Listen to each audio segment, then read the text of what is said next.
Good morning students, मैं Manoj Agarwal for the NEET classes. Mukhyamantri Abhyuday योजना के अंतर्गत आपका नीट में जो टॉपिक चल रहा था वो बॉडी फ्लूइड सर्कुलेशन चल रहा था। इससे पहले मैंने आपको कल बताया था कि सर्कुलेशन क्या होता है, सर्कुलेटरी ऑर्गन्स बताए थे, सर्कुलेटरी सिस्टम बताया था, ब्रांच जिसमें स्टडी करते हैं सर्कुलेशन की एंजियोलॉजी को बताया था। विलियम हार्वे के बारे में बताया था, इन्होंने एक एंजियोलॉजी की ब्रांच डिस्कवर की या ब्रांच की इस्टेब्लिशमेंट किया था। फिर उन्हें ब्लड वेस्कुलर सिस्टम और लिम्फेटिक सिस्टम, दो अलग अलग दो सिस्टम थे यहाँ पर। तो ब्लड वेस्कुलर सिस्टम के बारे में हमने स्टडी की थी। तो ब्लड वेस्कुलर सिस्टम में बताया था मैंने कि 3 पार्ट में हम स्टडी कर सकते हैं, ब्लड में, ब्लड वेसल्स में और हार्ट में।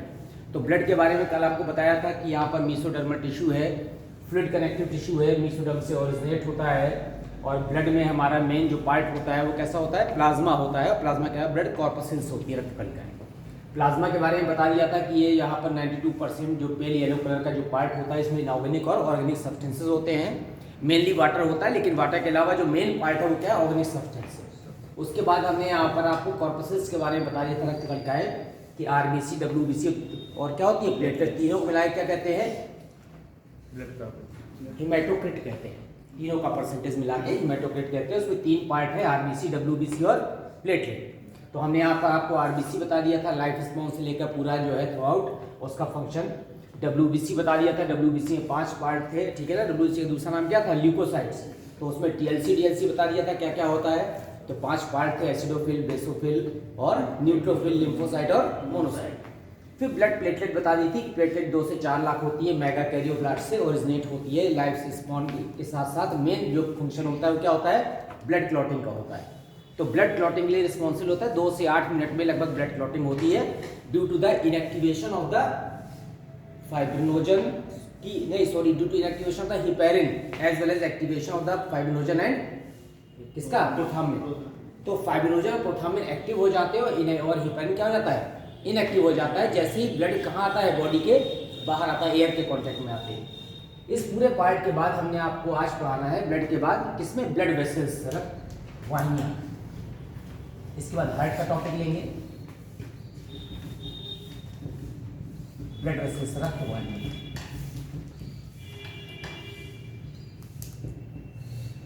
जैसा नाम से आपको समझ में आ रहा है, ऐसी ट्यूब्स हैं, ऐसी नलिकाएं हैं जो ब्लड को क्या कर रही है, सर्कुलेट कर रही है।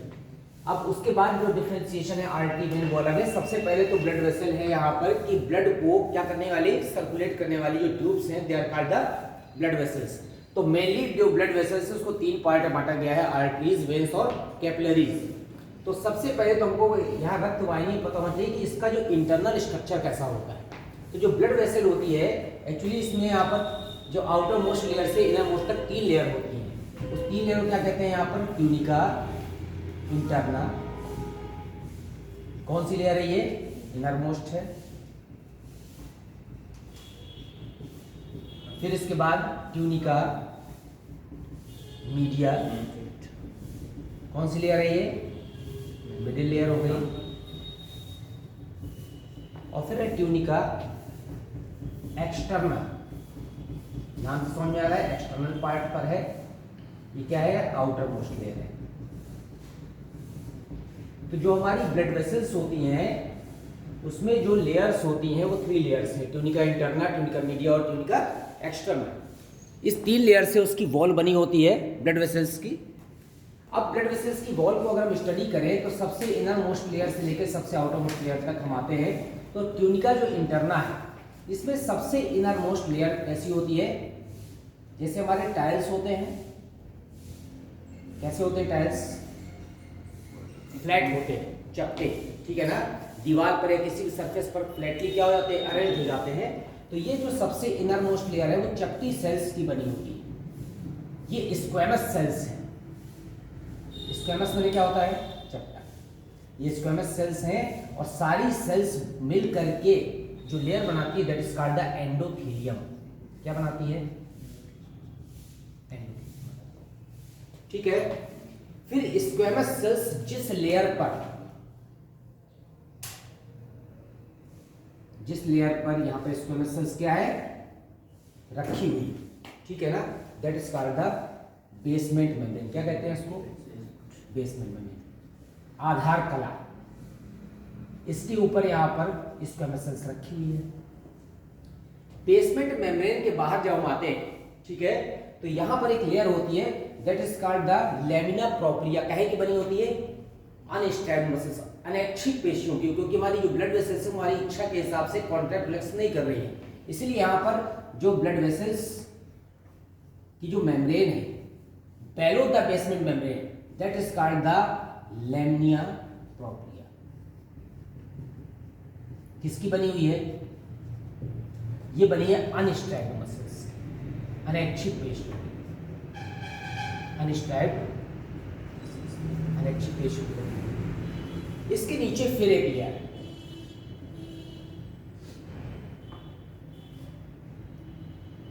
ये वाली लेयर ऊपर वाली है ये। अब इसके नीचे फिर एक लेयर है that is called the elastic membrane, इसको नाम दिया है आउटर इलास्टिक मेम्ब्रेन। इलास्टिक जानते हैं आप, इलास्टिसिटी से बना हुआ है, प्रत्यास्था, जैसे रबर होती है इलास्टिक होती है, छोड़ते हैं वापस अपने स्थान पर आती है। तो ये जो चार लेयर हैं, स्क्वैमस सेल से मिली हुई endothelium, basement membrane, lamina propria और आउटर इलास्टिक मेम्ब्रेन, ये चारों लेयर यहाँ पर किससे बनी है? ट्यूनिका। चारों मिलकर के बनाती है ट्यूनिका इंटरना, ठीक है। फिर इसके बाद हम आते हैं किसमें? Tunica media. इस वाली मेम्ब्रेन के बाद यहां पर सर्कुलर मसल लेयर होती है, this is the circular muscle layer. आपने अर्थवर्म भी देखा है, दो तरह की मसल्स होती है, सर्कुलर और लॉन्गिट्यूडनल। माने सर्कुलर माने कैसी होती है? वर्तुल पेशी, इसका लिखा रहता है बुक में, और लॉन्गिट्यूडनल जो होती है उसे क्या लिखा रहता है? अनुलंब। तो ये यहाँ पर कौन सी है? सर्कुलर मसल लेयर, वर्तुल पेशी इस तरह। अभी ये क्या पढ़ रहे हैं? ब्लड वेसल की वॉल पढ़ रहे हैं, ठीक है। फिर इसके बाद यहाँ पर फिर एक लेयर होती है, ये इलास्टिक मेम्ब्रेन की बनी होती है, this is differentiated into the inner elastic membrane. तो इलास्टिक मेम्ब्रेन दो पार्ट में है, outer and inner, inner elastic membrane, ठीक है। ये जो दो लेयर हैं हमारी, ये दोनों लेयर मिलकर बनाती हैं ट्यूनिका मीडिया। चार लेयर था ट्यूनिका इंटरना, और यहाँ पर जो टू लेयर्स हैं, सर्कुलर मसल लेयर और इनर इलास्टिक मेम्ब्रेन, ये किसमें है? ट्यूनिका मीडिया में। इसके बाद में सबसे बाहर एक कनेक्टिव टिश्यू लगा होता है,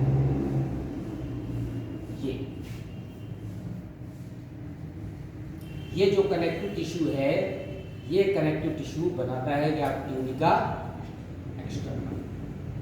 तो आप देख रहे हैं इतनी सारी लेयर्स हैं यहाँ पर blood vessels, squamous cells, basement membrane, lamina propria made up of the unstriped muscles as well as outer elastic membrane. These four sub-layers comes under the category of the tunica interna and tunica media में circular muscle layer और inner elastic membrane, ये दो फिर आ गई तो tunica media हो गया। सबसे बाहर यहाँ पर कनेक्टिव टिश्यू। इसी तरह से यहाँ पर लेयर बननी शुरू होंगी, ठीक है। अब हम अलग अलग उसको डिफरेंशिएट नहीं करना है। इसके बीच की जो गैप है, इस ये क्या होगा? ल्यूमेन, ये ल्यूमेन। तो ये यहां से इनर मोस्ट से आउटर मोस्ट तक, और यहां पर इनर मोस्ट में फिर से कौन सी लेयर आ गई? स्क्वैमस एपिथेलियम, ये। तो इसके बीच की कैविटी क्या है? ल्यूमेन है। अब वो डिपेंड करता है आर्टरी और वेन में, कि आर्टरी में यहाँ पर ये जो वॉल होती है थिक होती है, इसके कारण से ल्यूमेन कैसी हो जाती है? सक्रिय हो जाती है। वेन में ये वॉल थिन होती है, इसके कारण से ल्यूमेन कैसी हो जाती है? ब्रॉड हो जाती है। तो हमने यहाँ पर ब्लड वेसल में देखा कि मेनली इस तरह से ट्यूनिका इंटरना, ट्यूनिका मीडिया और ट्यूनिका एक्सटर्ना में इतनी लेयर्स क्या है? डिफरेंशिएट है। अब आते हैं यहाँ पर ब्लड वेसल्स में, कि मुख्य रूप से तीन प्रकार की ब्लड वेसल्स होती है। एक होती है आर्टरी, जब वो बड़ी आर्टरी होती है तो उसको एरोटा कह देते हैं, ठीक है। दूसरी कौन सी होती है? वेन। और तीसरी कौन सी होती है? कैपिलरी। तो आर्टरी, वेन और कैपिलरी डिपेंड करता है साइज के हिसाब से, ज्यादा बड़ी है तो क्या कहेंगे? एरोटा। फिर उसके बाद आर्टरी, फिर उसके बाद आर्टरी से छोटी आर्टीरियोल, फिर मेटा आर्टीरियोल, फिर लास्ट में कैपिलरी। इसी तरह से वेन में आ जाते हैं, तो वेन में वेना कैवा माने बहुत बड़ी है, तो उसके बाद वेन में आ जाते हैं, ठीक है। फिर लिखा रहता है लार्जर वेन, स्मॉलर वेन, कुल मिला के वेन है। और वेन से छोटी हो जाएगी वेन्यूल, जैसे वहाँ आर्टीरियोल या क्या है? वेन्यूल। उसके उसके बाद फिर चेक करेंगे।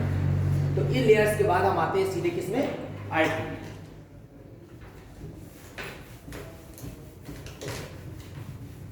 देखो वीडियो की टाइमिंग चल रही है इसमें, 10 मिनट हो गया।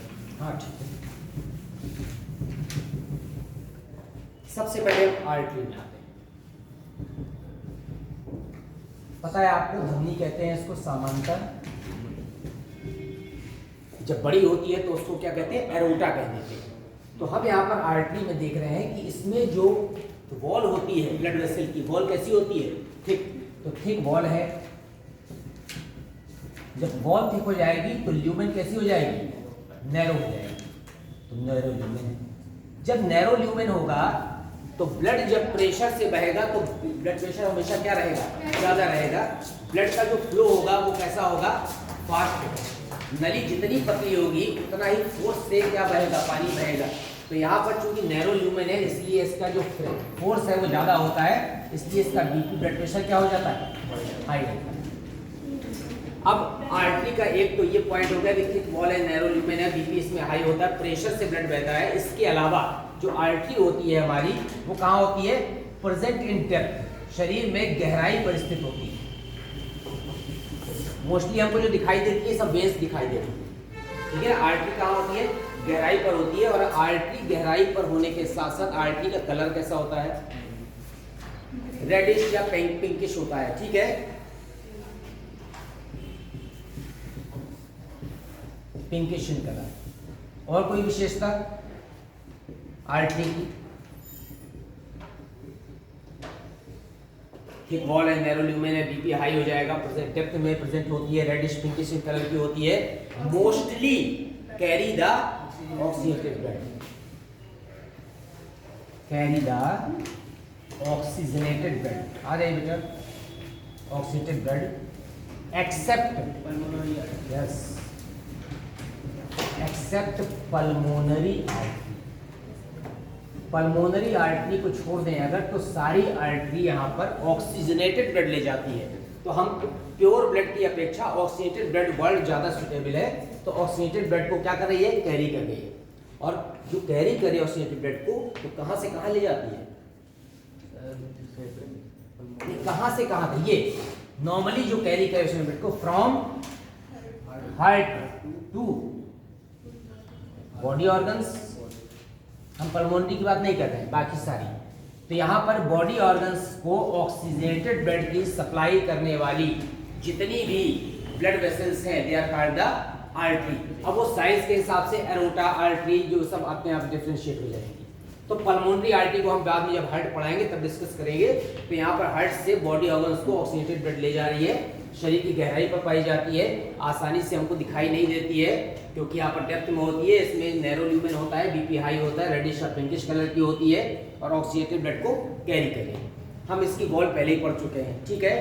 अब हम आते हैं आर्टरी का डिफरेंशिएशन करते हैं।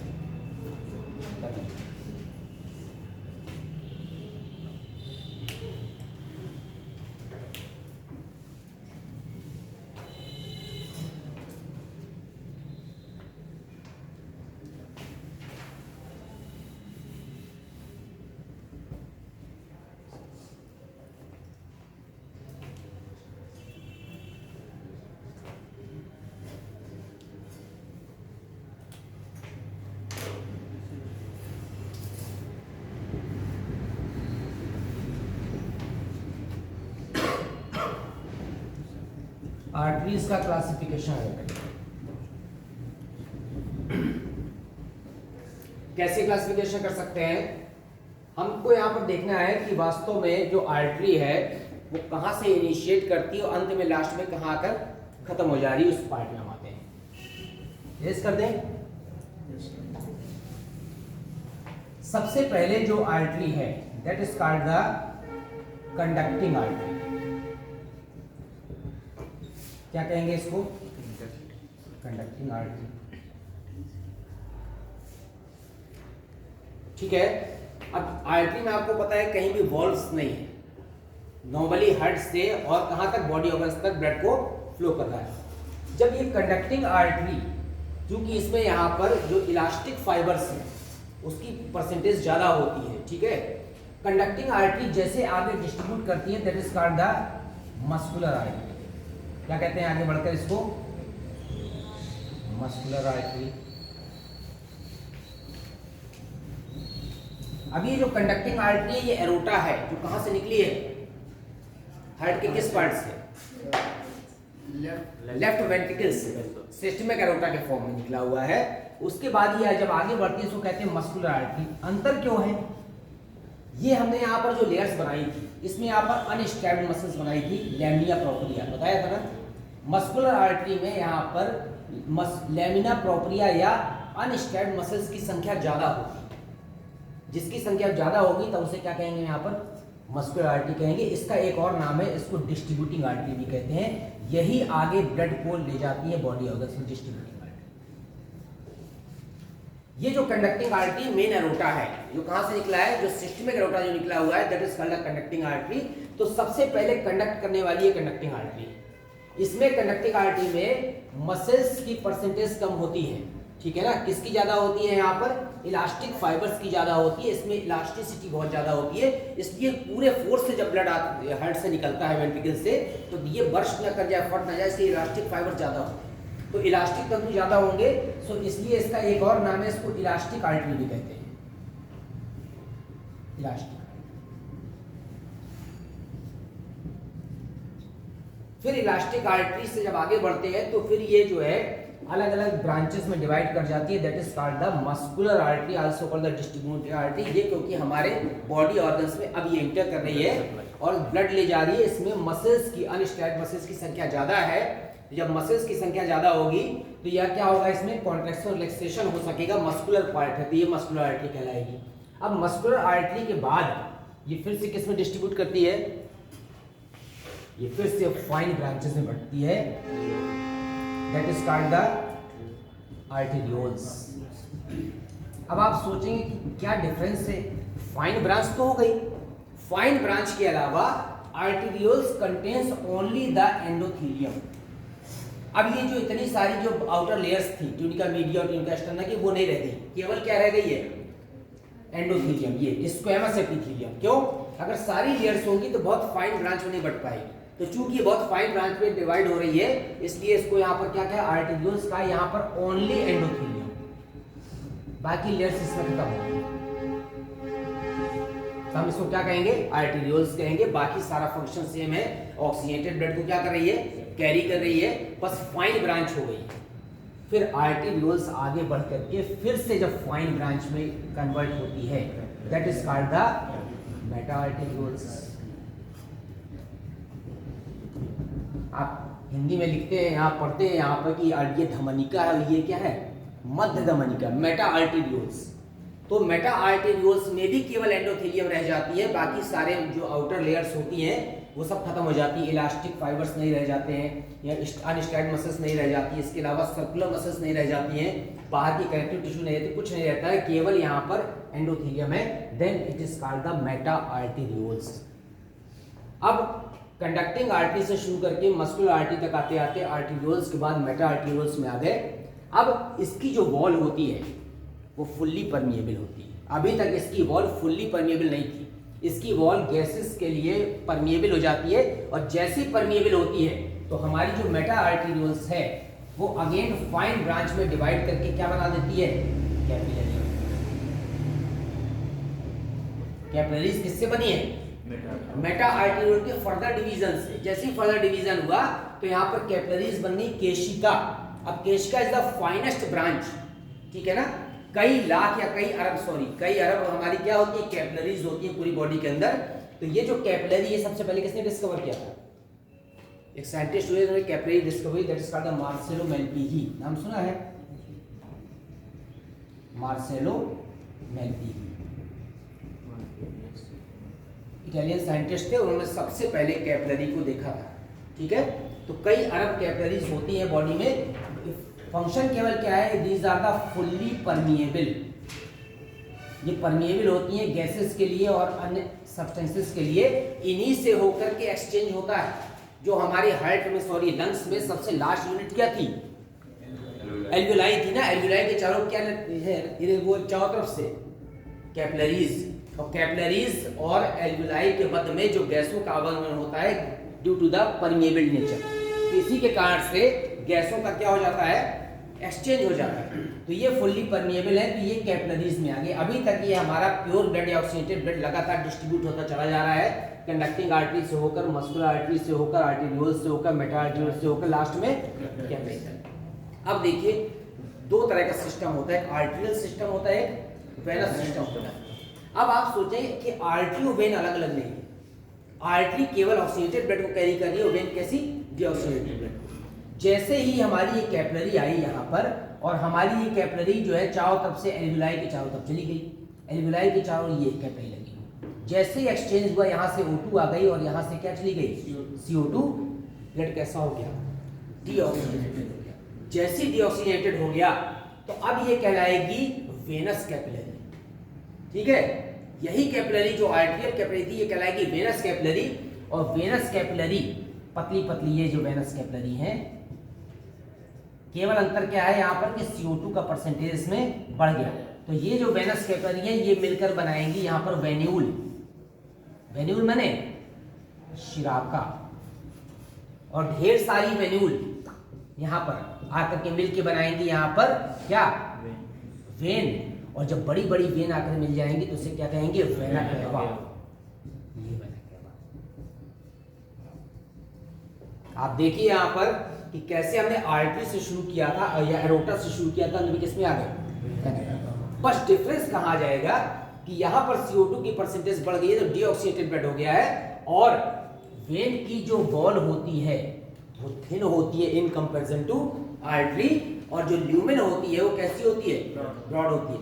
अब जब अगर यहाँ पर ल्यूमेन कैसी हो गई, ब्रॉड हो गई, यह है ब्रॉड ल्यूमेन।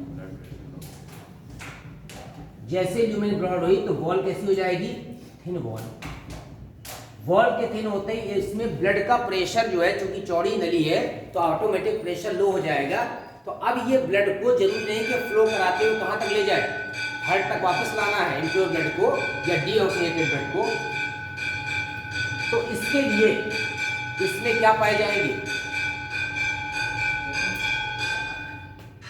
अब ये इतनी चौड़ी नली होगी। अब चौड़ी नली में जब ब्लड फ्लो कर रहा है तो प्रेशर नहीं बन रहा। अब प्रेशर नहीं बन रहा तो पूरे बॉडी ऑर्गन से हमारे डीऑक्सीजनेटेड ब्लड को कहां लेके आना है, हार्ट। तो हार्ट तक लेके आना है, तो जब प्रेशर नहीं बन रहा, कोई मशीन तो लगी नहीं कि मोटर चला दिया। अब ये ब्लड वापस ना लौट जाए, इसलिए इसमें क्या पाए जाते हैं, यूनिडायरेक्शनल वॉल्व पाए जाते हैं। ये क्या लगे हैं, वॉल्व्स। और जो वॉल्व्स लगे हैं वो यूनिडायरेक्शनल है, वो केवल ब्लड को कहां फ्लो कराते हैं, हार्ट की तरफ। जैसे ही रिवर्स फ्लो होता है तो ये जो वॉल्व है ये एक दूसरे में ओवरलैप कर जाते हैं, तो इसीलिए यूनिडायरेक्शनल फ्लो के लिए इसमें वॉल्व्स पाए जाते हैं, जबकि यहाँ पर आर्टरी या आर्टेरियोल्स में नहीं पाए जाते। तो वेन्स में यहाँ पर वॉल थिन होने के कारण, ब्रॉड ल्यूमेन होने के कारण प्रेशर लो हो जाता है, इसीलिए डीऑक्सीजनेटेड ब्लड को हार्ट तक लाना ही है, ताकि फिर से कहा जाए वो लंग्स तक जाए ऑक्सीजनेट होने के लिए। इसीलिए इसमें क्या पाए जाते हैं, वेन्स पाए जाते हैं, और वॉल क्या हो जाती है, थिन हो जाती है। इसलिए ल्यूमेन क्या है, ब्रॉड है, इसलिए इसमें क्या पाए जाते हैं, वॉल्स पाए जाते हैं। तो आर्टेरियल सिस्टम से किस तरह से वेनस सिस्टम में कन्वर्ट होते हैं आप देखते हैं। फिर इसके बाद ये वेना कैवा इंफीरियर और सुपीरियर के फॉर्म में कहाँ एंटर करती है, हार्ट के किस पार्ट में, इम्प्योर ब्लड हार्ट के किस पार्ट में आता है, राइट ऑरिकल में आता है, सुपीरियर और इंफीरियर वेना कैवा के फॉर्म में। और फिर जब वहां से आता है तो फिर से राइट ऑरिकल से कहाँ आएगा, राइट वेंट्रिकल में, और राइट वेंट्रिकल से फिर से कहाँ निकल जाएगा, ऑक्सीजनेशन के लिए, इसमें लंग्स में और किडनी में फिल्ट्रेशन के लिए। तो ये मैं आपको जो बताना चाह रहा था कि किस तरह से आर्टरी वेना कैवा में क्या हो जाती है, कन्वर्ट हो जाती है। अब हम यहाँ पर पढ़ रहे हैं कैपिलरी, ठीक है ना। तो हमने अभी तो आर्टरी का डिवीजन पढ़ लिया। कैपिलरी भी तीन तरह की होती है, किसी को पता है, कैपिलरी जो है कितने प्रकार की है, 3 टाइप की। डिवीजन ऑफ कैपिलरीज, ये बोर्ड यहाँ कवर कर रहा है कि नहीं, ठीक है। अब कैपिलरीज का डिवीजन है तो आप देखेंगे 3 तरह की कैपिलरीज, 3 टाइप्स। एक को कहते हैं कंटिन्यूअस,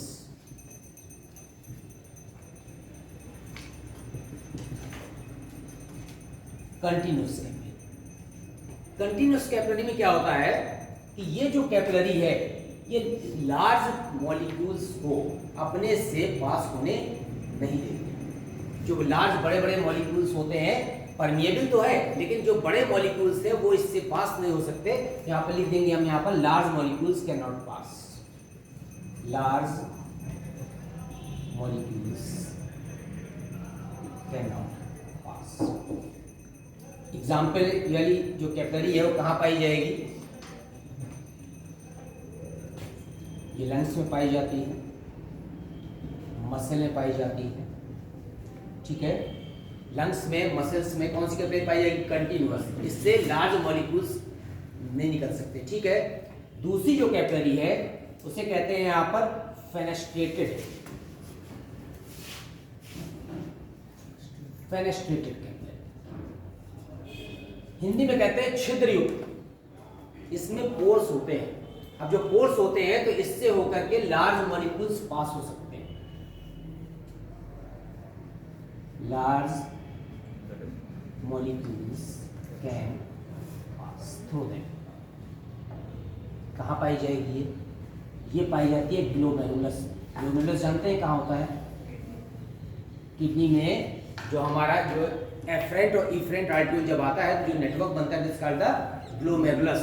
तो ग्लोमेरुलस में पाई जाने वाली जो हमारी कैपिलरी है वो कैसी है? फेनेस्ट्रेटेड है। तीसरा पार्ट सबसे इंपॉर्टेंट है, इसे कहते हैं साइनोसॉइडल।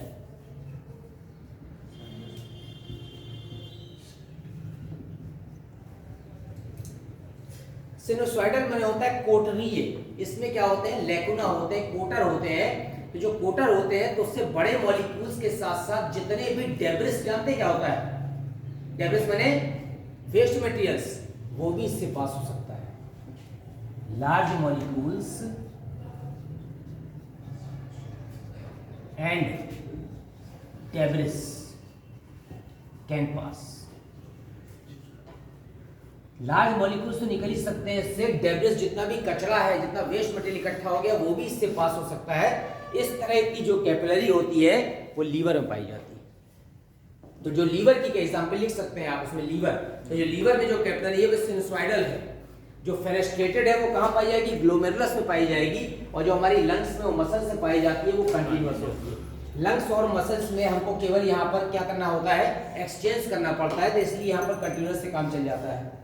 यहाँ पर चूंकि वेस्ट मटेरियल को फिल्टर भी करना है, कहाँ? ग्लोमेरुलस में, इसलिए उसमें फेनेस्ट्रेटेड है।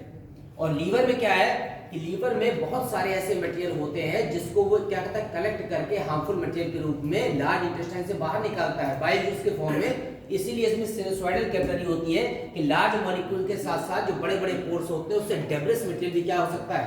पार हो सकता है। इसीलिए यहाँ इसी तरह से यहाँ बनता है हेपेटिक पोर्टल सिस्टम। आपको पता है हेपेटिक पोर्टल सिस्टम किसमें? मैमल्स से पाया जाता है। क्या करता है वो? हेपेटिक पोर्टल सिस्टम करता क्या है? बहुत इंपॉर्टेंट पार्ट है। Hepatic portal system is present in the mammals, specially in humans में तो पाया जाता है। करता क्या है? कैपिलरी पहले जाकर लीवर में जितना भी स्टोर्ड फूड है या जितना भी फूड है उसमें वो क्या कर देती है? स्टोर कर देती है। इसका मतलब हेपेटिक पोर्टल सिस्टम इसीलिए है क्योंकि उसमें साइनोसॉइडल क्या पाई जाती है? कैपिलरी पाई जाती है, ठीक है। यहाँ पर आर्टरी का फॉर्म हो गया, कैपिलरी का फॉर्म हो गया। तो हमने अभी आपको ब्लड वेसल से बताया कि किस तरह से आर्टरी और वेन में कन्वर्ट हो जाती है वाया द कैपिलरी। तो आर्टरी हो गया, वेन हो गया, कैपिलरी। हम आते हैं किसमें? Heart part. इरेज कर दें इसको। ब्लड वेस्कुलर सिस्टम में जो सबसे इंपॉर्टेंट ऑर्गन है वो तो हार्ट ही है, क्योंकि हार्ट क्या करता है? ब्लड को पंप करता है, ना कि स्टोर करता है। स्टोर ऑर्गन कौन है?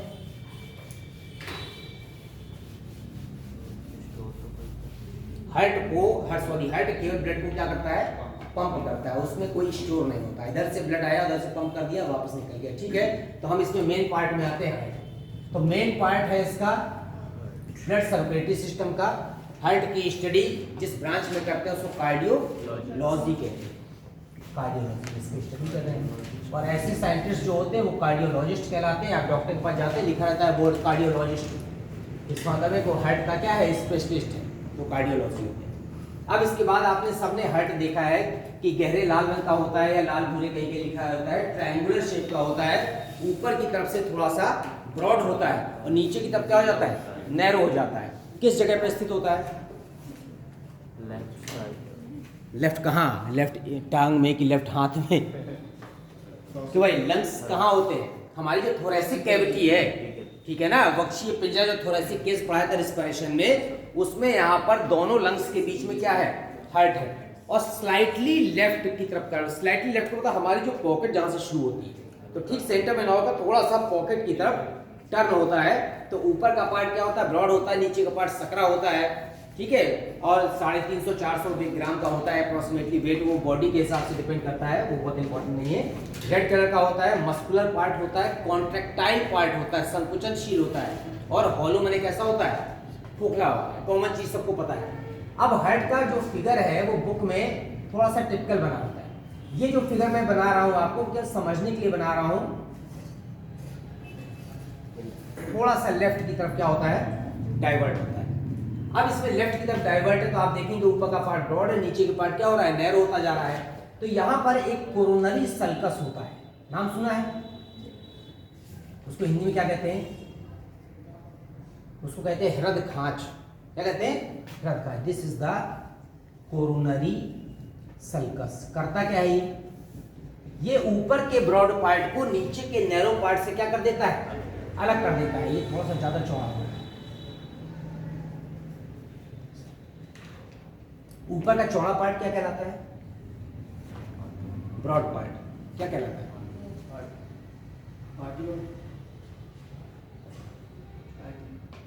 थोड़ा सा और सही बताइए, क्या कहते हैं ऊपर ब्रॉड पार्ट? अरे ऑरिकिल कहते हैं, एट्रियम कहते हैं, ऑरिकिल भी कहते हैं, एट्रियम भी कहते हैं, हिंदी में क्या कहते हैं, आलिंद कहते हैं। ये तो हमारी हो गई हृदय खांच। हृदय खांच क्या कर रही है, ये ऊपर के चौड़े पार्ट को नीचे के पार्ट से अलग कर दिया। अब ऊपर के पार्ट को हमने नाम दिया ऑरिकिल। ऑरिकिल को सिंबल में ए से प्रदर्शित करते हैं, ठीक है, यहाँ लिख दे रहे ए माने ऑरिकिल। ऑरिकिल को ही क्या कहते हैं, एट्रियम कहते हैं, हिंदी में क्या कहते हैं, आलिंद कहते हैं।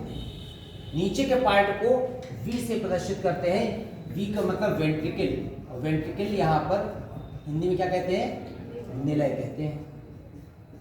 अब दोनों पार्ट चाहे आलिंद हो चाहे निलय हो, दोनों जिस पार्टीशन से लेफ्ट और राइट पार्ट में डिफरेंशिएट हो जाते हैं, that is called the inter auricular septum. Inter auricular Hindi में क्या कहते हैं, हिंदी में कहते हैं आंतर आलिंदीय खांच। किसको डिवाइड कर रहा है, ऑरिकिल को, तो दो ऑरिकिल हो गए।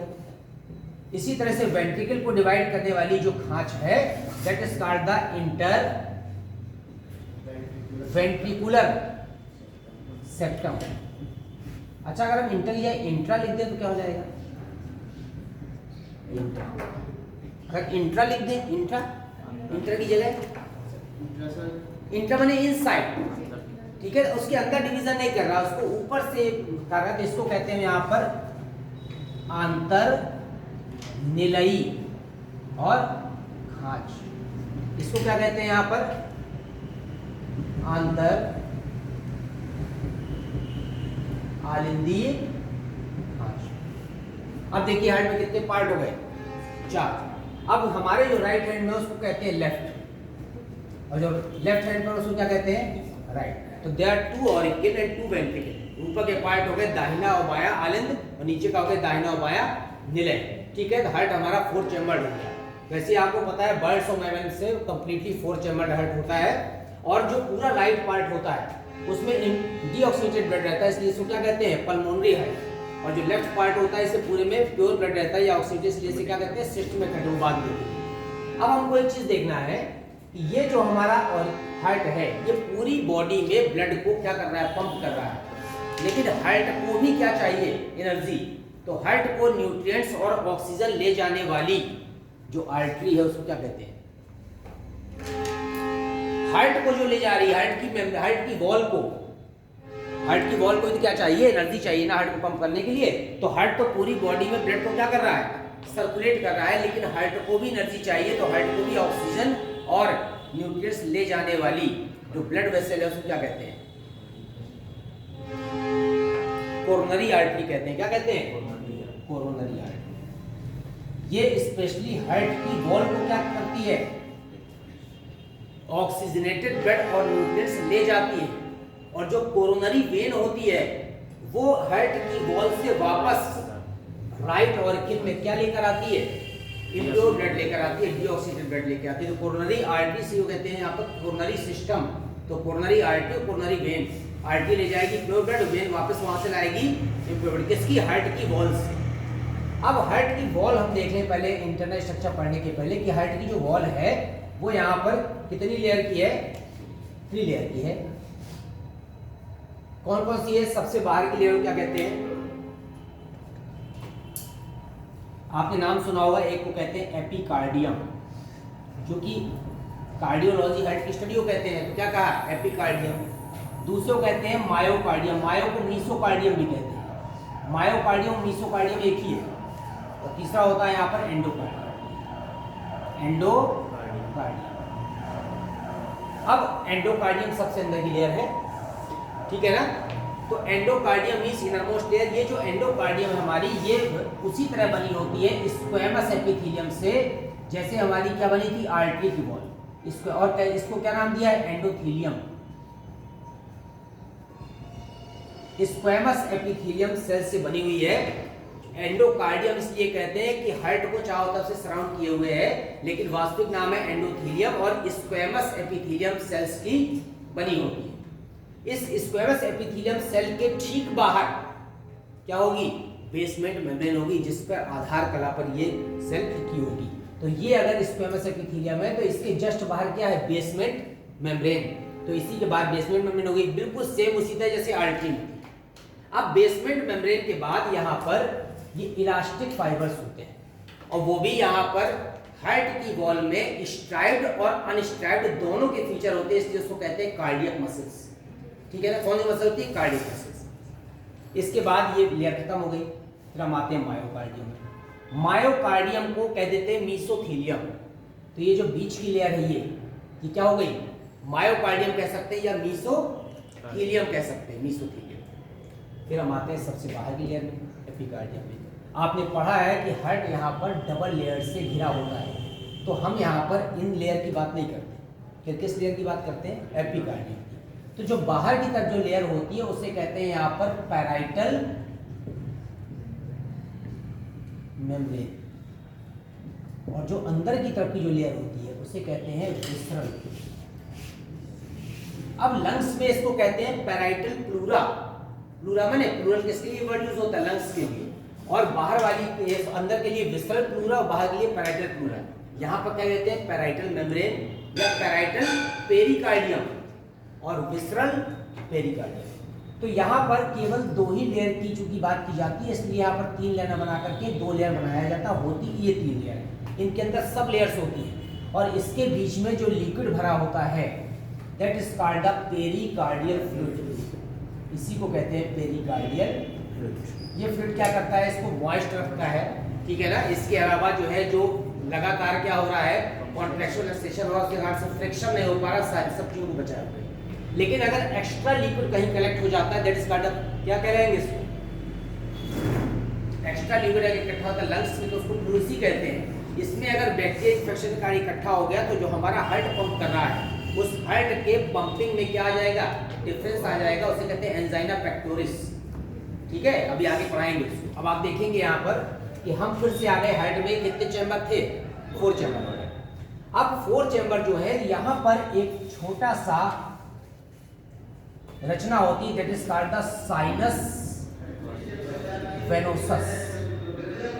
क्या है ये, sinus venosus is the pore, ठीक है, through which coronary vein carry the deoxygenated blood and enters into the right auricle. Right auricle में in near about the interauricular septum, interauricular septum के नजदीक साइनस वेनोसस नामक pore होता है, जो coronary vein से इम्प्योर ब्लड हार्ट की wall से लेकर के कहाँ आ जाता है, राइट ऑरिकल आ जाता है। और ये अभी यहाँ पर आ रहा है। इसके अलावा इस वाले राइट और लेफ्ट ऑरिकल के बीच में जो इंटर ऑरिकुलर सेप्टम है इसमें एक पोर होता है, that pour is called the fossa ovalis. नाम सुना है, क्या कहते हैं इसको, फोसा ओवेलिस। ये फीटस में होता है, भ्रूण में, क्योंकि भ्रूण में जब तक हार्ट पूरी तरह से डेवलप नहीं हुआ और यहाँ से जो सिस्टमिक एरोटा निकल रही है वो क्या कहाँ जाएगी, यहाँ पर इम्प्योर ब्लड लेकर जाएगी।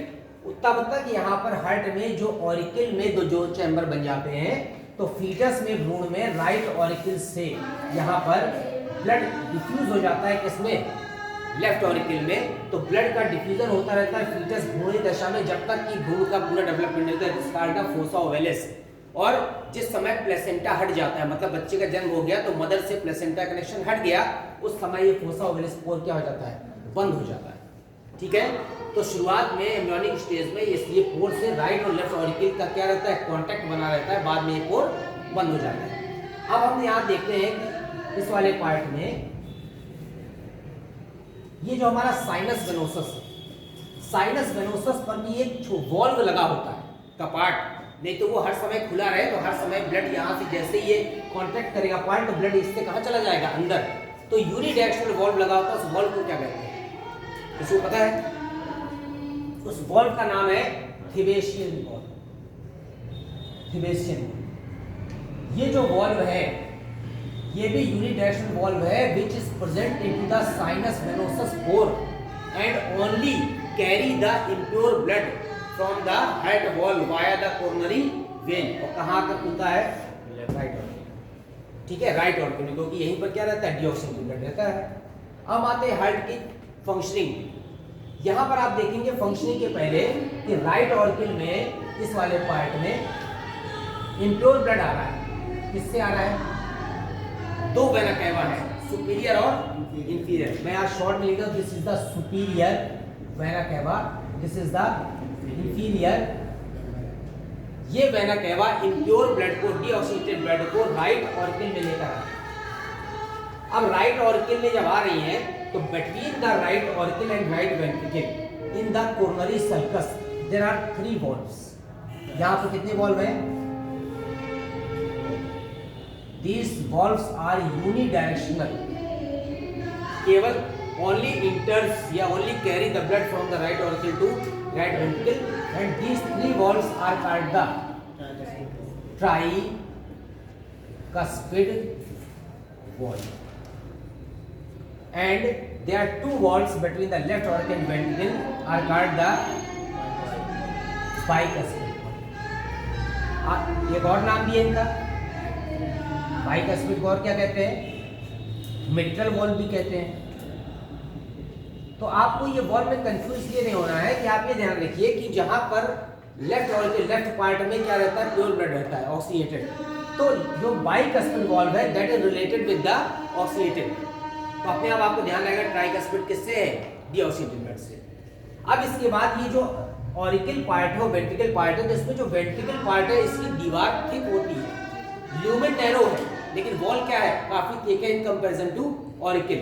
और स्पेशली लेफ्ट वेंट्रिकल की, क्योंकि सबसे ज्यादा प्रेशर यहीं पर पड़ता है जिस समय हमारी बॉडी ऑर्गन्स में क्या करता है, ये सिस्टोल करता है, तो ब्लड को पंप करता है, तो इसकी वॉल थिक होती है। तो पूरे ऑरिकल और वेंट्रिकल में, इस वाले वॉल में, इस जगह पर जगह जगह इवेजिनेशंस हैं। इसकी जो वॉल होती है वो इवेजिनेट कर जाती है ऑरिकल की और वेंट्रिकल की। इन इवेजिनेशंस को क्या करते हैं, ये जो उभार बने हुए, that is called the musculi पेक्टिनाई।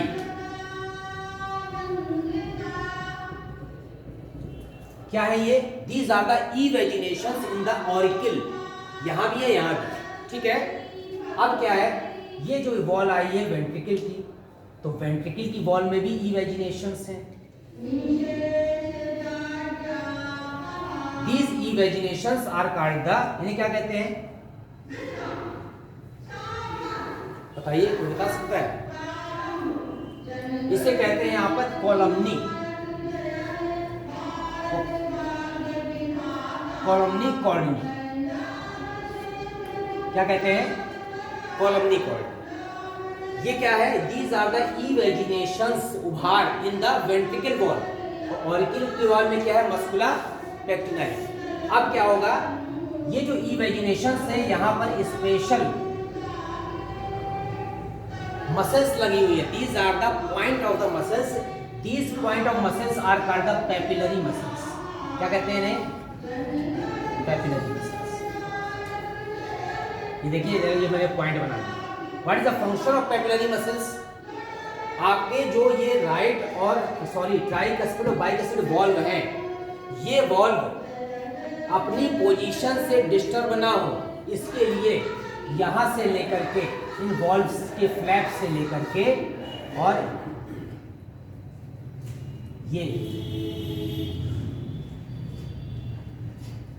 ये क्या लगे हुए हैं? ये लगे हैं टेंडोन। टेंडोन जानते हैं किसे कहते हैं? कंडरा। दो चीज होती है, एक लिगामेंट, एक टेंडोन। तो टेंडोन में कंडरा, कंडरा किसको जोड़ती है? मसल को बोन से, और लिगामेंट किसको जोड़ता है? Bone to bone. तो यहाँ पर ये जो रचनाएं हैं ये पेपिलरी मसल को ट्राइकस्पिड और बाइकस्पिड वॉल्व से जोड़े रखती है ताकि ये जो वॉल्व है इसकी पोजीशन क्या रहे? फिक्स रहे।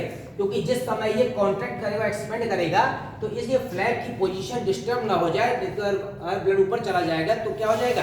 प्रेशर नहीं बनेगा। उसके कारण से ये जो लगे जिसका द कॉर्डी टेंडनी, कॉर्डी टेंडनी। यहाँ तक बोर्ड कवर कर रहा है कि नहीं? ठीक है। ये जो कॉर्डी की स्पेलिंग है, ये जो कॉर्डी टेंडनी है, these are the tendons which connect the bicuspid and tricuspid valves into the papillary muscles. और पेपिलरी मसल्स जहां पर स्थित है उस ई वजह को कहते हैं कॉलमनी कॉर्डी। तो कॉलमनी कॉर्डी यहाँ पर हो गया। इसके अलावा मस्कुला पेक्टिनाई कहाँ हो गया? ऑरिकल की वॉल में हो गया। अब इसके बाद इसकी जो संरचना है वो पूरी क्या हो गई? सेट हो गई। अब पूरी संरचना सेट होने के बाद हमें केवल क्या पढ़ना है? मैकेनिज्म पढ़ना है, कैसे ब्लड फ्लो करता है। आप देखेंगे द होल बॉडी से जितना भी इम्प्योर ब्लड है via the inferior vena cava, superior vena cava enters into the right auricle. Right auricle में क्या कर रहा है? इंटर कर रहा है। राइट ऑर्किल में इंटर करने से पहले जो यहाँ पर इंफीरियर वेना केवा है, इस इंफीरियर वेना केवा में वॉल्व होता है। पार्टस वॉल्व का क्या नाम है? जो केवल यूनिडायरेक्शनल वॉल्व जो अंदर वेन में होते हैं वो तो होते ही है। एक वॉल्व यहाँ पर है, जैसे राइट ऑर्किल में इंटर करती है ये, तो यहाँ पर एक यूनिडायरेक्शनल वॉल्व लगा हुआ है in the inferior vena cava. This is called the यूस्टैकियन valve. नाम सुना है आपने? यहाँ पर जगह नहीं है, ऊपर बोर्ड कवर कर रहा है ऊपर, मैं यहाँ पर लिख दे रहा हूँ। This is called the यूस्टैकियन valve. Eustachian valve कहाँ प्रेजेंट है? यहाँ पर in the inferior vena cava. Inferior vena cava में भी एक यूनिडायरेक्शनल वॉल्व है, that is called the यूस्टैकियन valve. और थिबेशियन वॉल्व कहाँ पर था? Sinus venosus. अब पूरी बॉडी से यहाँ पे impure blood deoxygenated right auricle में इंटर किया।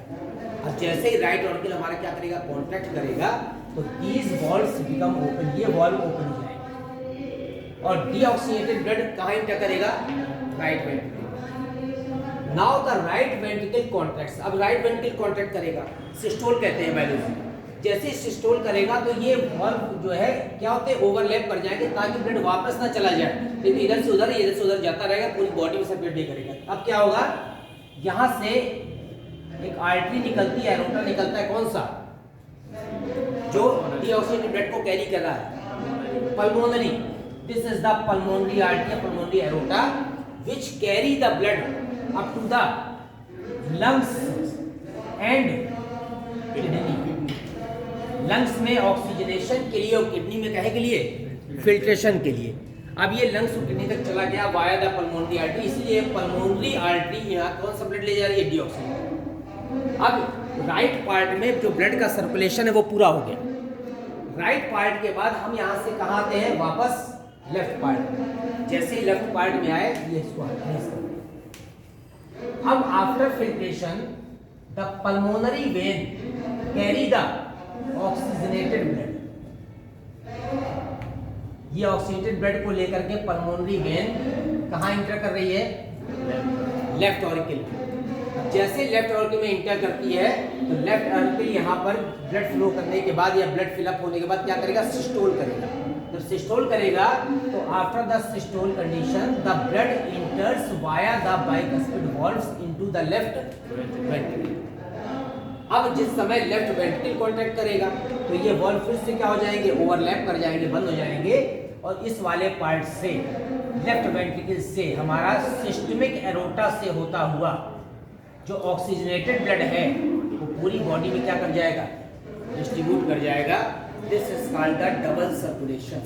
एक बार पूरे राइट पार्ट में ब्लड इंटर किया और दोबारा फिर से हार्ट में आया और लेफ्ट पार्ट में इंटर किया, तो 2 बार हार्ट में ब्लड इंटर कर रहा है, that is called the double circulation.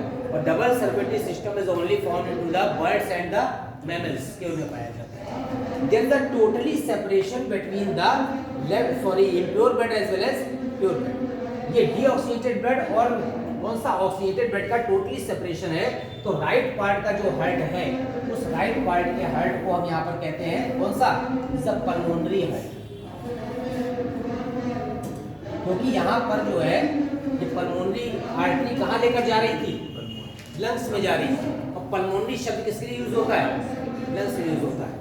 तो इसलिए यहाँ पर इसको पल्मोनरी हार्ट कहते हैं और उस वाले पार्ट को क्या कहते हैं, उसको सिस्टमिक हार्ट कहते हैं, दैहिक हृदय, क्योंकि यहीं से सिस्टमिक एरोटा निकलता है। अब इसमें एक चीज और देखिए, ये केवल डायग्रामेटिक रिप्रेजेंटेशन आपको इस समझाने के लिए कि यहाँ से वेना कैवा से होकर इम्प्योर ब्लड आया, ये ट्राइकस्पिड वॉल से होता हुआ राइट वेंट्रिकल में इंटर किया। जब राइट वेंट्रिकल सिस्टोल करेगी तो ये वॉल क्लोज हो जाएंगे, तो यहाँ पर via the pulmonary artery blood enters into the lungs and kidney. लेकिन वास्तव में जब आप हार्ट का स्ट्रक्चर देखते हैं तो ये जो पल्मोनरी आर्टरी ऐसे निकलती है, यहाँ से समझ रहे, इसको क्रॉस करती हुई यहाँ से निकलती है। लेकिन हमने चित्र में यहाँ से बनाया है कि आपको समझ में आए कि ब्लड ऐसे फ्लो करती है। फिर इसके बाद जब फिल्ट्रेशन हो जाता है तो यहाँ पर oxygenated blood via the pulmonary vein इसमें आया लेफ्ट ऑरिकल में, and by the contraction of the left auricle blood enters into the left ventricle, and after contraction of the left ventricle blood enters into the body organ via the systemic aorta. तो ये दोनों जो हैं ये ऐसे निकलते हैं और एक दूसरे को क्रॉस करते हैं। ये कहाँ जाएगा, इस पार्ट में लेफ्ट में, ये कहाँ जाएगा, ऐसे राइट। तो ये दोनों जो सिस्टमिक एरोटा और पल्मोनरी एरोटा एक दूसरे को क्रॉस करते हैं। जो क्रॉस करते हैं उस क्रॉस में एक लिगामेंट होता है जो इसको क्या किए रहता है, पकड़े रहता है, ताकि ये जो एरोटा है वो यहाँ वहां ना हिले। उसको क्या कहते हैं,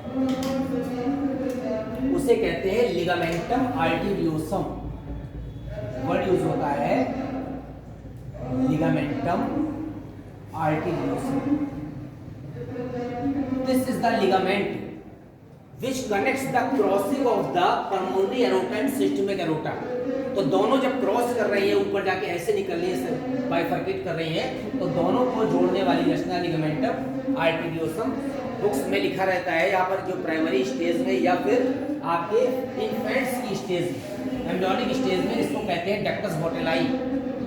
वहाँ पर क्या नाम देते हैं, डक्टस बोटेलाई। मतलब पहले ही एक डक्ट थी, बाद में किसमें कन्वर्ट हो गई, लिगामेंट।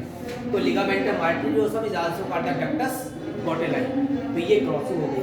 तो आप देख रहे हैं हार्ट की वॉल से लेकर के किस तरह से ब्लड का सर्कुलेशन हो रहा है, that is called the double circulation. अब इसमें एक चीज अभी आपको देखा कि यहाँ पर 2 वॉल तो आपने पढ़ लिया, ट्राइकस्पिड बाइकस्पिड। इसके अलावा आपने यूस्टेकियन वॉल पढ़ लिया और कौन सा पढ़ लिया, क्यूबेशियन वॉल। एक वॉल होता है सेमिलुनर वॉल। ये जो हमारा पल्मोनरी एरोटा और सिस्टमिक एरोटा है, इसके और वेंट्रिकल के बीच में ये जो वॉल्व लगे हैं, this is the semilunar valve. Hindi में कहते हैं अर्धचंद्राकार कपाट।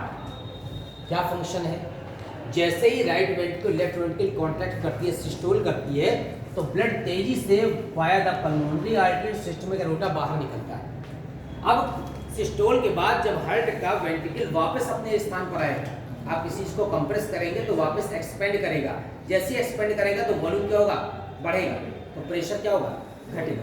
तो ब्लड वापस न लौटा है, पता चला इसे एक्सपेंड करने में तो वापस जो है कॉन्ट्रैक्ट करने पर वापस एक्सपेंड किया, ब्लड वापस आ गया। इसको रोकने के लिए these are the unidirectional valve called the semilunar valve, अर्धचंद्राकार कपाट। ये ब्लड के वापस फिलअप होने को, वापस आने को क्या कर देते हैं, रोक देते हैं। तो इतने तरह के वॉल्व्स हैं यहाँ पर, यूस्टेकियन भी है, क्यूबेशियन भी है, ये बाद में वेस्टिजियल हो जाता है। तो यूस्टेकियन है, ट्राइकस्पिड और बाइकस्पिड है, और क्या है, सेमिलुनर वॉल्व्स हैं। अब जब हम हार्ट की स्टडी करते हैं तो हार्ट के फंक्शन में आप देखते हैं इस समय कि कई जगह वर्ड यूज होता है हार्ट साउंड। ठीक है, एक्चुअली ये 2 दिन का टॉपिक था, 3 दिन में कर दिया, इसलिए थोड़े थोड़े छोटे शॉर्ट आउट कर बताएंगे। हार्ट साउंड क्या है, जैसे ही जैसे आपने देखा, एक आइडिया लगाइए कि ऐसे नल के नीचे आप बाल्टी लगा, नल के नीचे आप बाल्टी लगा दीजिए, ठीक है। आप देखते हैं जैसे आपको आइडिया हो जाता है धीमे धीमे, तो आप दूसरे कमरे में बैठे हैं लेकिन आपको अंदाजा आ जाएगा कि बाल्टी आधी भर गई। बाल्टी क्या हो गई, 75% भर गई। तो उसका जो साउंड होता है, नल से पानी गिर रहा है, वो बाल्टी में गिरने के बाद उसका साउंड क्या होता है, चेंज होता है जैसे जैसे पानी घटता है या बढ़ता है बाल्टी। उसी तरह से डॉक्टर लोग आइडिया लगा लेते हैं कि जो हार्ट के वॉल्व हैं वो वॉल्व ठीक से बंद हो रहे हैं कि नहीं बंद हो रहे हैं। ठीक, तो वॉल्व्स के ओपन और क्लोज होने से जो साउंड क्रिएट होता है that is called the heart sound. अब जो हार्ट साउंड होता है वो कहाँ से सुना जाता है, स्टेथोस्कोप से हार्ट का हम साउंड सुनते हैं। तो हार्ट का जो साउंड सुनते हैं वास्तव में किसका साउंड है, by the closing of the tricuspid bicuspid as well as semilunar valves. दो साउंड क्रिएट होते हैं हार्ट साउंड, एक होता है लब, एक होता है डब। दोनों को स्टेथोस्कोप से सुनते हैं। जो डॉक्टर को आइडिया हो जाता है, प्रैक्टिस हो जाती है, तुरंत समझ जाते हैं कि हार्ट के वॉल्व ठीक से ओपन क्लोज नहीं हो रहे हैं। तो कॉमन लैंग्वेज में लोग कहते हैं हार्ट का वॉल्व खराब है। वॉल्व नहीं खराब, वॉल्व माने कपाट। अगर कपाट ठीक से बंद नहीं हो रहे हैं तो ब्लड का प्रेशर नहीं बनेगा। जैसे सपोज करिए कि जैसे राइट वेंट्रिकल लेफ्ट वेंट्रिकल ने एक सिस्टोलिक किया, एक कॉन्ट्रैक्ट किया, तो ब्लड किस में आया, राइट वेंट्रिकल लेफ्ट वेंट्रिकल। जब ये दोनों अलग अलग चैम्बर क्या करेंगे, सिस्टोलिक कंडीशन में आएंगे, कॉन्ट्रैक्ट करेंगे, तो ट्राइकस्पिड और बाइकस्पिड दोनों वाल्व को बंद होना चाहिए फोर्सली, तेजी से, ताकि ब्लड कहाँ ना चला जाए, वापस ना चला जाए। तो by the closing of the tricuspid and bicuspid valve due to the systolic condition of the right ventricle left ventricle the lub sound is originated. तो जो लब साउंड होता है यहाँ पर, इसकी फ्रीक्वेंसी लो होती है, ठीक है ना, उसका साउंड जो है लेकिन फ्रीक्वेंसी क्या है, जैसे आपने देखा है मच्छर जो भिनभिनाता है, फ्रीक्वेंसी बहुत हाई होती है, हमको बेचैनी होती है। कोई सामने अगर जो है गोली चल रही है तो शायद उसका साउंड इतना ज़्यादा क्या नहीं करेगी, इरिटेट नहीं करेगी, तो मच्छर करता है। तो इसकी जो फ्रीक्वेंसी है वो कैसी है, लो है। और फ्रीक्वेंसी लो होने के साथ साथ जो साउंड है वो जरूर लाउडर है। देखिए फ्रीक्वेंसी लो है, और इसके अलावा जो लब साउंड है वो अधिक देर तक, लॉन्गर ड्यूरेशन तक सुनाई पड़ता है। आपको पता है हार्ट की बीट जो पंपिंग कर बताएंगे कि कितनी होती है, 70 से 72 होती है पर मिनट। तो 1 सेकंड से भी कम समय में, लगभग 0.8 सेकंड में एक बार क्या करता है, हार्ट पंप करता है। तो पंप करने में दोनों कंडीशन है, सिस्टोल भी है और डायस्टोल भी है, चारों पार्ट का अलग अलग है। सब सिस्टोल कर रहे हैं, सब क्या कर रहे हैं, डायस्टोल कर रहे हैं। तो जो लब साउंड है उसका साउंड लाउडर है, फ्रीक्वेंसी लो है, लॉन्गर ड्यूरेशन तक क्या करता है, आवाज करता है। और जो डब साउंड है ये क्या होता है, जैसे ही ब्लड यहाँ से फ्लो कर गया, इसके क्लोज होने के बाद ब्लड फ्लो कर गया इन the pulmonary aorta and the systemic aorta. अब जैसे ही यहाँ पर सिस्टोलिक कंडीशन खत्म होने वाली होती है और डायस्टोल शुरू होने वाला होता है, किसका, वेंट्रिकल का। तो जैसे ही डायस्टोल शुरू होने वाला होता है तो ये वॉल्व बंद हो जाते हैं ताकि ब्लड वापस ना आ जाए। Then the dub sound is created. तो dub sound is created by the closing of the semilunar valves in the pulmonary aorta as well as the systemic aorta. ठीक है, तो ये जो डब साउंड है इसकी जो फ्रीक्वेंसी होती है वो हाई होती है, लेकिन जो साउंड होता है वो लो होता है, उसकी लाउडनेस कम होती है, फ्रीक्वेंसी हाई होती है, कम समय के लिए होता है। तो आपको ध्यान रखना है कि जो लब और डब दोनों साउंड मिलकर के क्या बनाते हैं, हार्ट साउंड कहलाते हैं। तो हार्ट के साउंड को स्टेथोस्कोप से सुन करके, क्योंकि इको जो साउंड होता है उससे डॉक्टर अंदाज लगा लेते हैं कि हमारे हार्ट के वॉल्व ठीक से बंद हो रहे हैं कि नहीं हो रहे हैं। अगर हार्ट का कोई भी वॉल्व बाय बर्थ या बाद में किसी कंडीशन में अपनी फ्लेक्सिबिलिटी खो देता है तो फिर ब्लड का प्रेशर नहीं बनेगा।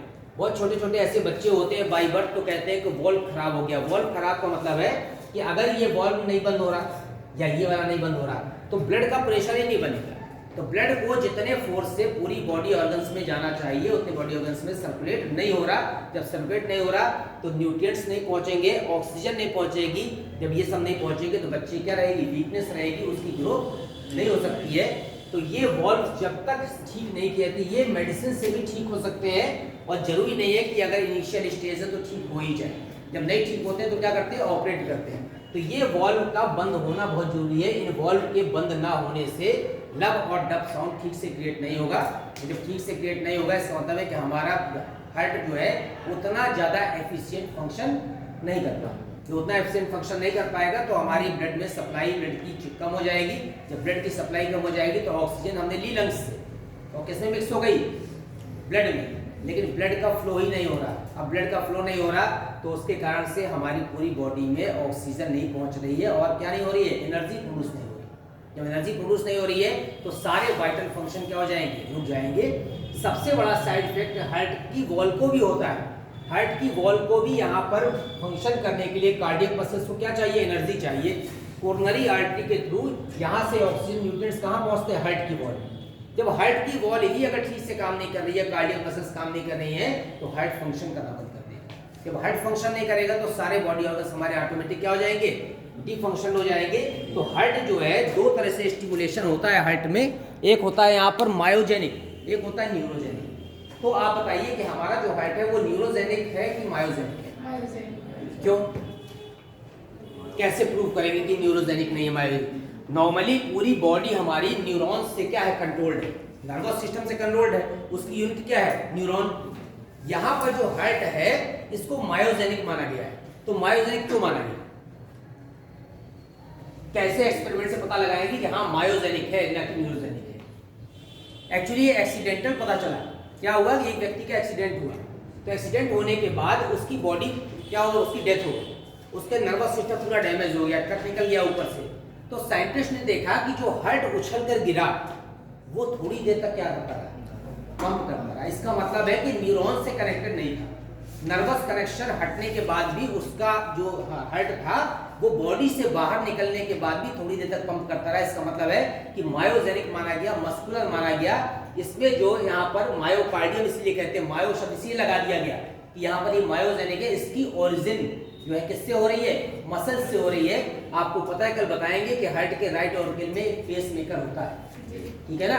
पेस मेकर क्या कहते हैं, गति निर्धारक, जो हार्ट की पंपिंग का एक निश्चित रिदम सेट करता है कि कितनी देर में ये पंप करेगा। पंप करने में दोनों पार्ट आएंगे, सिस्टोल और डायस्टोल। इसको कहते हैं पेस मेकर। तो नेचुरल पेस मेकर हमारी बॉडी में भगवान ने लगा रखा है। तो वो पेस मेकर न्यूरोजेनिक नहीं है, वो मायोजेनिक है।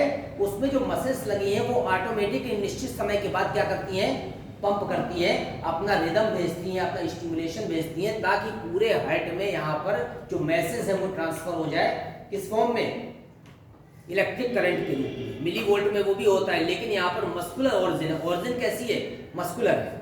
तो उसे यहाँ पर ऐसे नोड भी कहते हैं, साइनो ऑरिकुलर नोड भी कहते हैं, पेस मेकर भी कहते हैं, गति निर्धारक भी कहते हैं। और जब हमारी बॉडी में जो पंपिंग है हार्ट की, ठीक है ना, वो डिस्टर्ब हो जाती है तो उसके कारण से हमको अलग से पेस मेकर डॉक्टर लगवा देते हैं कि पेस मेकर सेट कर देंगे। छोटा सा ऑपरेट होता है तो हार्ट के राइट ऑर्गन में पेस मेकर लगा देते हैं। उसमें एक बैटरी होती है, वो आर्टिफिशियल है। वो एक निश्चित समय तक, जैसे इलेक्ट्रॉनिक घड़ी होती है, वो एक निश्चित समय के बाद क्या करती है, पंपिंग करती है, ताकि हार्ट के सारे पार्ट को क्या मिल जाए, स्टिमुलेशन मिल जाए और सारे पार्ट अलग अलग फंक्शन करें।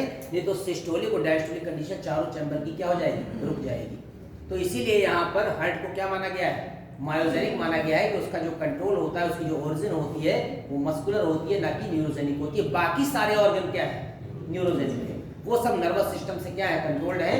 नर्वस सिस्टम डैमेज होने से पूरी बॉडी के सारे वाइटल ऑर्गन क्या हो जाते हैं, डिस्टर्ब हो जाते हैं, कोई भी ठीक से फंक्शन नहीं कर पाता है। तो हार्ट में यहाँ पर तो ब्लड प्रेशर हो जाएगा, मैंने हार्ट साउंड आपको बता ही दिया। एक ईसीजी होता है, एक बीपी होता है, एक पल्स होता है, कैसे मेजर करते हैं। इसके अलावा छोटे छोटे से डिसऑर्डर्स हैं। एक होता है आर्टियोस्क्लेरोसिस, एक होता है एथेरोस्क्लेरोसिस, एक होता है एंजाइना पेक्टोरिस। ये सारे शॉर्ट में बताएंगे।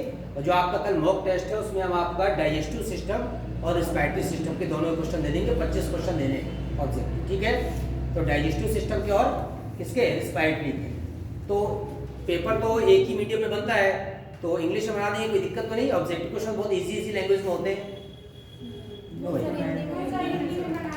हिंदी में, ठीक है। दोनों लिख दें ब्रैकेट में, थोड़ा सा बहुत, ठीक है, ऐसा करें। Okay, thank you.